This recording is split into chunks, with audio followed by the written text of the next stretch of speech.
কেমন থাকবে আগামীকাল দিনে? 15 তারিখ অর্থাৎ আজ দক্ষিণবঙ্গের জেলাগুলিতে বৃষ্টিপাতের সম্ভাবনা থাকছে। প্রধানত হালকা থেকে মাঝারি ধরনের বৃষ্টিপাতের সম্ভাবনা, দু এক জায়গায় বজ্রবিদ্যুতের সম্ভাবনা, সাথে দমকা ঝোড়ো হাওয়া। কোথাও কোথাও 50 থেকে 60 কিলোমিটার প্রতি ঘন্টায় দমকা হাওয়া থাকার সম্ভাবনা রয়েছে দক্ষিণবঙ্গে 15 তারিখে। তারপরেও বৃষ্টিপাতের সম্ভাবনা থাকছে মেনলি 16 তারিখে। প্রধানত বিক্ষিপ্ত বৃষ্টিপাতের সম্ভাবনা থাকবে দক্ষিণবঙ্গের জেলাগুলিতে। 17, 18 আবার একটু বাড়বে। মেনলি 15 তারিখে ইন্টেন্সিটি কিছুটা বেশি থাকার সম্ভাবনা রয়েছে। 50 থেকে 60 কিলোমিটার প্রতি ঘন্টায় কোথাও কোথাও থাকার সম্ভাবনা, বজ্রবিদ্যুৎ সাথে দমকা হাওয়া।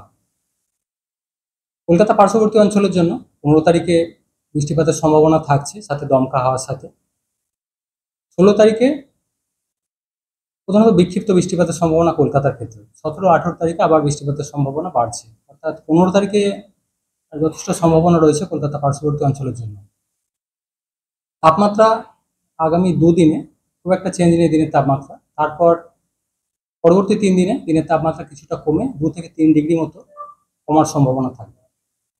কলকাতা পার্শ্ববর্তী অঞ্চলে 15 তারিখে দিনের সর্বোচ্চ তাপমাত্রা 35 ডিগ্রির কাছাকাছি, সর্বনিম্ন তাপমাত্রা কিছুটা কমে 25 ডিগ্রির কাছাকাছি আসার সম্ভাবনা রয়েছে। বৃষ্টিপাতের কারণে কিছুটা কমার সম্ভাবনা রয়েছে মিনিমাম টেম্পারেচার।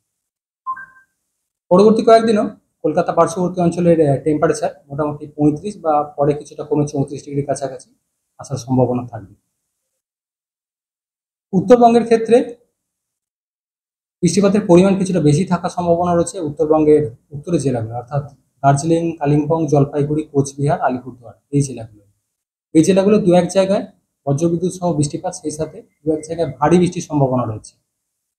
অর্থাৎ বৃষ্টিপাতের পরিমাণ বেশি থাকবে উত্তরবঙ্গের উত্তরের জেলাগুলো আগামী 4-5 দিন।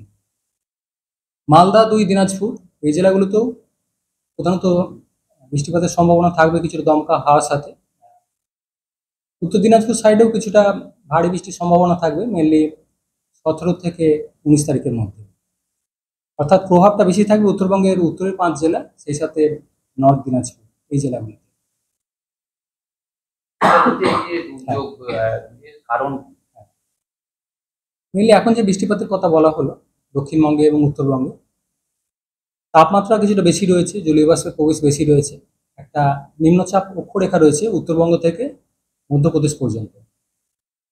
এর প্রভাবেই এই থান্ডারস্টর্ম অ্যাক্টিভিটির কারণে বৃষ্টিপাতের সম্ভাবনা তৈরি হয়েছে। বর্ষা 13 তারিখে দক্ষিণ আন্দামান সাগরে কিছুটা অংশে প্রবেশ করেছে এবং আরও আন্দামান সাগরের আন্দামান আইল্যান্ডের বাকিটা পোর্শনও আগামী 3-4 দিনের মধ্যে বর্ষা অগ্রসর হওয়ার সম্ভাবনা থাকবে। আমাদের জন্য, পশ্চিমবঙ্গের জন্য এখনও সেরকম স্পেসিফিক কিছু ফোরকাস্ট দেওয়া হয়নি, যেহেতু অনেকটা দেরি আছে। ফলে পশ্চিমবঙ্গ স্পেসিফিক বর্ষার ফোরকাস্ট পরে দেওয়া হবে, পরে জানানো হবে। কলকাতা পার্শ্ববর্তী অঞ্চলে বৃষ্টিপাতের সম্ভাবনা থাকছে 15 তারিখে, দমকা হাওয়া সহ হালকা থেকে মাঝারি ধরনের বৃষ্টিপাতের সম্ভাবনা 15 তারিখে। তারপরে 16 থেকে পরবর্তী 3-4 দিনও প্রধানত বিক্ষিপ্তভাবে বৃষ্টিপাতের সম্ভাবনা থাকবে কলকাতা পার্শ্ববর্তী অঞ্চলে।